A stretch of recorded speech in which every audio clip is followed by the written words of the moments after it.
Trump ha calificado poco menos que de maleantes, delincuentes, criminales e incluso ha hablado del famoso muro entre México y Estados Unidos para evitar que se cruce la frontera y frenar, según dice él, el paso a indocumentados, a droga y a criminales, algo que le ha valido una respuesta muy contundente y dura por parte del electorado latino.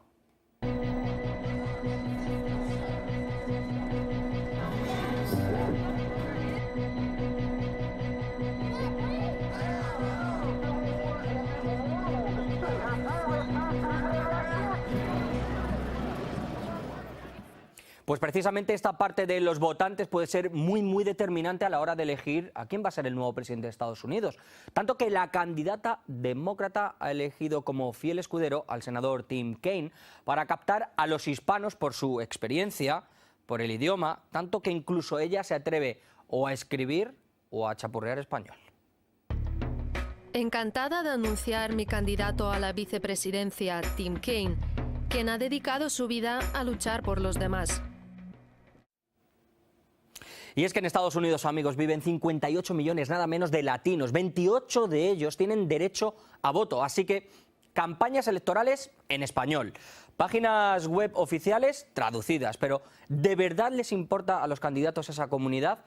¿O es que se es ahora muy amable en campaña electoral para conseguir el voto y después los largamos, nos olvidamos y seguimos dando privilegios a los de siempre? Se habla de deportaciones, de la política migratoria, del bloqueo o de las ayudas sociales. Veremos qué es finalmente lo que pasa. Porque en eso precisamente Trump no es que haya sido muy condescendiente, se ha mostrado muy tajante con este colectivo. Por eso nosotros nos hemos ido a uno de los países que este candidato tacha pues de problemático. Han acertado. Hasta México allí hemos viajado, hemos preguntado ¿quién perjudicaría más a los inmigrantes si fuera presidente de Estados Unidos? ¿Se imaginan las respuestas o no? Escuchen. Pues definitivamente Donald Trump, porque él ya lo ha declarado abiertamente que va a expulsarlos y que va a construir el muro y todavía quiere que México lo pague, ¿no? Es una locura. Bueno, definitivamente Donald Trump, definitivamente pues es un hombre que siempre busca golpear, pisotear todo lo que son las libertades de los ciudadanos, inclusive americanos, que se encuentran viviendo actualmente en Estados Unidos. El republicano Donald Trump, porque su partido se distingue por tener, digamos, una postura muy clara frente a las restricciones que deben desde su visión, colocar ante las personas que están en Estados Unidos sin documentación. Donald Trump. ¿Por qué? Porque nos está discriminando y gracias a él, pues muchas personas están allá y pues, trabajan en sus empresas o algo así. Nos discrimina por ser mexicanos. Yo creo que todos somos iguales ante Dios, ante la ciudadanía. No tiene por qué hacer eso. Ya lo han visto, parece que lo tiene muy claro desde el país vecino, y es que esa es una de las políticas más definidas de Trump, quien también dice ahora que se deben revisar las entradas de franceses y alemanes, una postura de proteccionismo a lo americano que no solo llega con el tema de la inmigración, también con el dinero.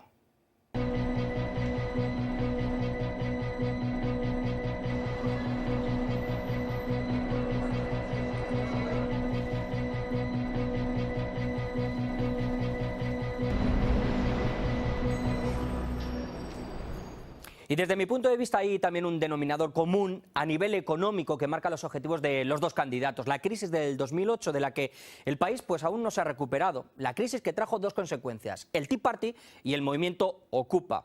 Por su dinámica idealista, según dicen los expertos, Ocupa limitó su participación partidaria. Duró bastante poco, pero el Tea Party sí que alteró en buena medida la dinámica legislativa al imponer sus candidatos en el Congreso y en las elecciones locales. Y es que, amigos, aquí es donde entra la conquista de los votos de la clase media, de los desencantados, de los que mueven la economía del país. Trump encarna esas ansias y también los deseos de esa gente. Los arenga en sus discursos con un claro matiz social y económico, porque sabe que lo del sueño americano se ha terminado. El lema de campaña lo deja claro: primero América. Hay muchos sueños que están rotos y mucha gente en el umbral de la pobreza. También negocios cerrados. Pero hay que tener en cuenta otra cosa. Hoy ese país tiene unas minorías que avanzan, que no quieren quedarse en un segundo plano, y eso es visto por la población blanca como si fuera un recorte a una presunta condición de superioridad que deben tener. Y es aquí donde chocan ambos por conseguir, como digo, esos votos. Nosotros vamos a analizar ahora con el escritor y profesor Jorge Mahfoud las claves que pueden desequilibrar la balanza a un lado o a otro. Jorge, ¿qué tal? Muchísimas gracias por estar con nosotros. Vemos que los candidatos tienen unos discursos dispares, mientras que uno se refiere más a lo económico, como por ejemplo Donald Trump, en cuanto a ayudar a los que están desempleados, etcétera. Hillary Clinton intenta captar ahora a esas minorías de las que estábamos hablando. ¿Qué tal, Javier? Gracias por la invitación. No es ninguna novedad en Estados Unidos especialmente, pero en cualquier parte del mundo, la realidad está hecha básicamente de palabras. Las palabras crean una fantasía y promueven cambios en la realidad para un lado o para el otro. Y básicamente en este caso esa naturaleza humana quizás está más acentuada. Si vemos desde el punto de vista tradicional, según los estándares tradicionales, la economía ha mejorado muchísimo desde que asumió Obama. En ese momento se perdían 800.000 puestos de trabajo por mes. Y la recesión termina en el año 2009, prácticamente medio año después que él asume, en julio de 2009, y desde ese momento no hubo más recesión. Se comenzaron a crear más o menos entre 200 y 300 mil puestos de trabajo mensuales.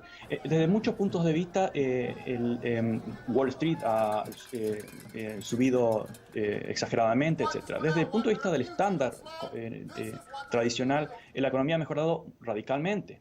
¿Cuál es el problema? Que el gran problema que se viene arrastrando desde los años 80, si uno ve la distribución de riqueza en la estructura de la sociedad, obviamente una minoría, que ahora ya no es el 1%, es mucho menos del 1%, es 0,2%, acapara lo que en riqueza, lo que tiene el 90% restante. Jorge. Sí. Me gustaría preguntarte, hablas de una recuperación económica, pero lo cierto es que en esta campaña estamos oyendo y viendo enumerados los diversos problemas que tiene precisamente la economía de Estados Unidos, que si bien Obama ha dicho en factores macroeconómicos que sí que ha mejorado, vemos, bueno, pues tema de desempleo, como tú decías, las minorías son las que atesoran toda esa riqueza. El votar a uno u otro candidato puede estar más en lo económico por las necesidades, mucha gente en el umbral de pobreza, ciudades deprimidas como por ejemplo Detroit, o en lo político en una figura como Hillary Clinton que tiene digamos un peso de Estado. Bueno, depende de quién explote mejor esa inseguridad o más bien insatisfacción que es totalmente inconsciente de la población. Aunque se diga explícitamente que esa pequeña minoría sigue acumulando la mayor parte de la recuperación de la riqueza, ha pasado en México también con Slim.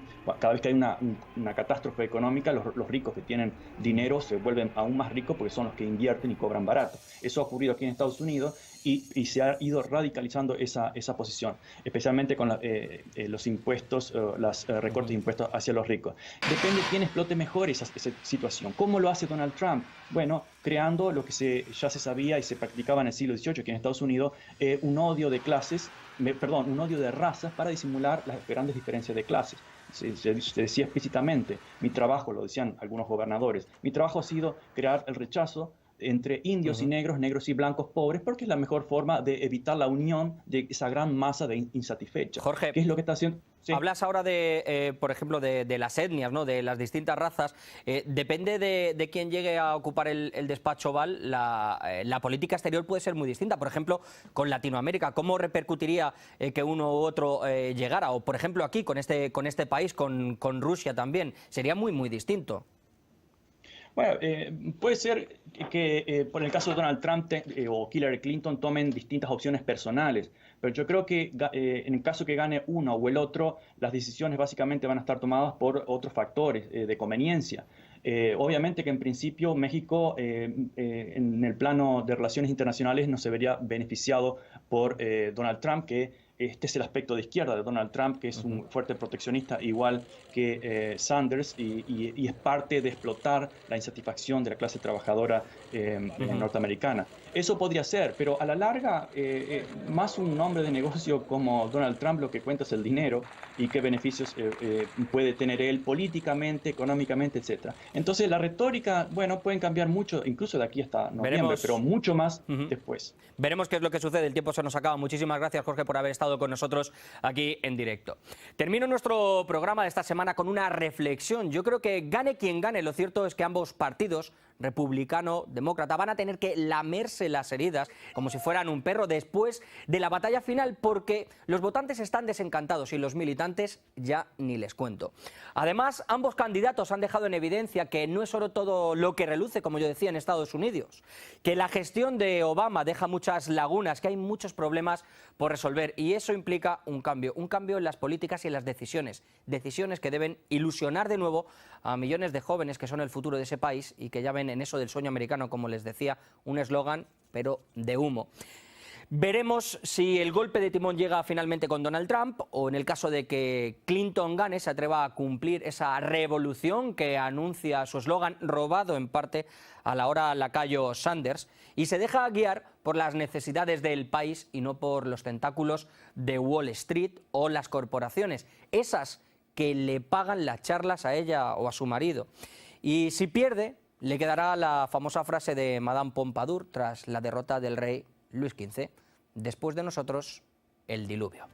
Como siempre, saben que pueden dejarnos los mensajes en las redes sociales. Les espero la próxima semana. ¡Chao!